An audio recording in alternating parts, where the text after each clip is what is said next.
I mentioned on the Sunday stream I was coming down with some type of bug, and unfortunately, things have only worsened since then, so I'll do my best to get my voice through this one.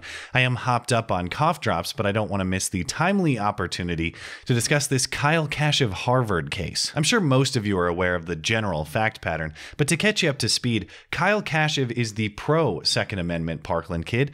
Since the shooting, he's become an advocate for school safety measures, and even excluding his experience with the shooting and his resulting activism, he's quite the bright student as well. He scored a 1550 on the SAT, that's in the top 1%, and he had a 5.4 weighted GPA in high school. He's a smart and talented kid. And that's how he earned his way into Harvard, which he announced on Twitter back in March. And then, predictably, the progressive mob does what it always does, grasp at any weapon they can to tear down the success of their political opposition, and that's exactly what happened to Kyle. It all started with a fellow Parkland student and gun control activist, someone who appears to have some personal animosity against Kyle. This person became upset at Kyle, criticizing Bill Nye for using crude language in a climate change video. And this student promised proof of Kyle committing the high sin of using the N-word, and then delivered that proof in the form of screenshots showing Kyle using exactly that language in what was a private Google Doc some 2 years old, a place where Kyle and his friends aimed to shock each other by saying the most offensive things possible. And there were also screenshots of private text and Skype messages as well. This newfound evidence was weaponized against Kyle to protect his holiness Bill Nye,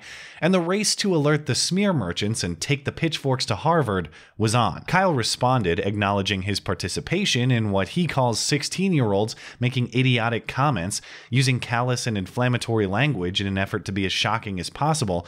He says he's matured since then, and he can and will do better going forward. But it was too little, too late. The Harvard admissions office took a break from systematically discriminating against Asians to express concern about Kyle's alleged racism. They gave Kyle 72 hours to explain himself. Kyle responded swiftly with unequivocal apology, a thorough explanation of the context without trying to justify himself, and pledging a commitment to improve. Within a week and a half, the admissions committee responded, informing Kyle that Harvard is rescinding his acceptance.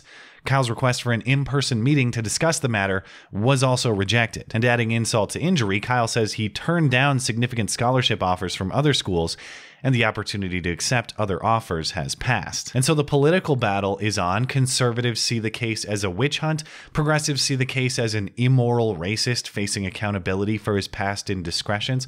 But I think the latter makes a mistake in believing this is a case of uniform accountability. Uniform accountability based on principle, rather than selective accountability based on politics. I'll show you what I mean. Ben Shapiro tweeted about how this case creates an insane, cruel standard that nobody can possibly meet, and the blue check piranhas swarmed in response, noting that not being racist is actually an easy standard to meet. Just don't be a racist and you have nothing to worry about. And the piety parade continued, with many proclaiming they have never, ever in all of their lives used the super special no-no N-word, which I'm sorry, but I just don't believe. You ever read Huck Finn? Could you pass me the or N-word, Jim? You ever recited rap lyrics? Wait.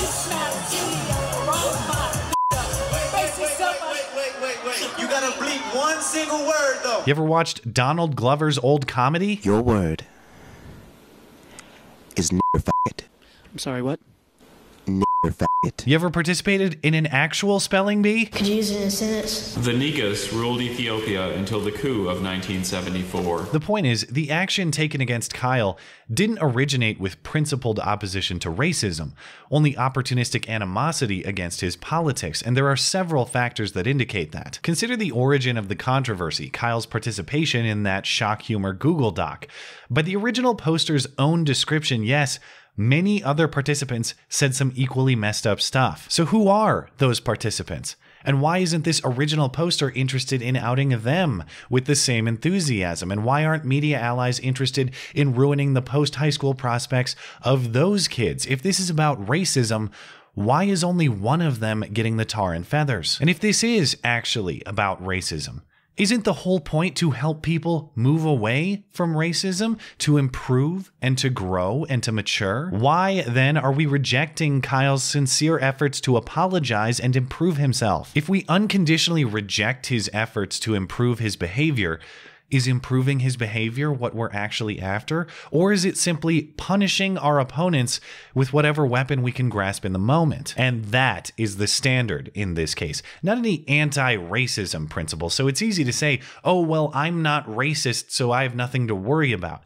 Maybe, maybe not. But the point is, if I get to look at your entire history of private communication, I guarantee that you're something bad. I guarantee that you've offended. I guarantee that you've threatened. I guarantee that you have said or written things that you would be entirely embarrassed to have under public scrutiny. It's not about any principle of right or wrong. It's about finding a fault in you and weaponizing it. And to the extent that we are all faulty, we are all also vulnerable. But hey, prove me wrong. Let's fully realize this standard. Let's take it all the way out to its logical extent. Let's make a complete history of all your private text messages and Skype conversations and all the rest a required submission of your next school or job application. And I assume Kyle's toughest critics will endorse such a standard because after all, private conversational material is crucial information for which we should all be held accountable. So let's just get it all out there in the open. And that way we can be sure that anybody who gets any career or academic advancement has the sufficient purity to do so. But if not, if you wouldn't want to live under such a standard, if you wouldn't want to submit every message you've ever written for review, why not? If your mind jumps to a few skeletons of your own, consider the implications of demanding raids on everyone else's closets. But hey, that's a dream world anyway. A world of consistency and commitment to principle and treating others as you would want to be treated. That's not the world we live in, of course, far from it.